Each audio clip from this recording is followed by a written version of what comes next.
এটা তো তোমার মানে নর্মাল শিষ্টাচার আর কি। আমরা নতুন সরকার এসেছি, এই দেশের যারা রাষ্ট্রদূতরা আমাদের তারা নর্মাল শিষ্টাচার অনুসারে দেখা করতে আসে, নর্মাল শিষ্টাচার অনুসারে দেখা করতে আসে। এখানে যোগ হয়েছে মিডল ইস্টের এই ঘটনাতে সারা পৃথিবীতে জ্বালানির একটা ক্রাইসিস সৃষ্টি হয়েছে।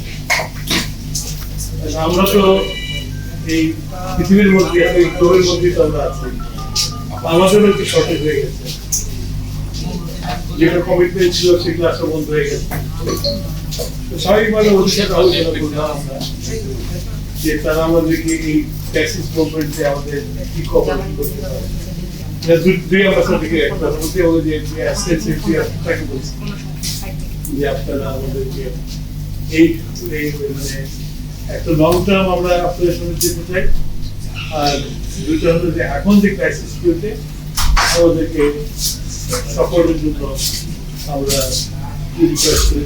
তারা বলছি তারা এটা কথা বলবে, কথাগুলো আমাদের বিকল্প কি আছে, আমার হাতে যা আছে সেটাকে সাশ্রয়ী ভাবে ব্যয় করতে হবে যতক্ষণ পর্যন্ত আমার সাপ্লাই লাইন ঠিক না হবে।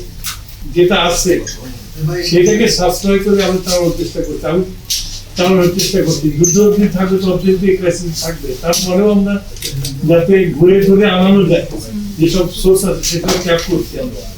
আমরা স্পট পার্টিতে গেছি, স্পট পার্টিতে সেরকম রেসপন্স পাচ্ছি না। আমরা সব মিলিয়ে এটা যুদ্ধ তো ক্রাইসিসটাই আমরা বলতে পারো যে আমরা ক্রাইসিস ম্যানেজমেন্ট করছি।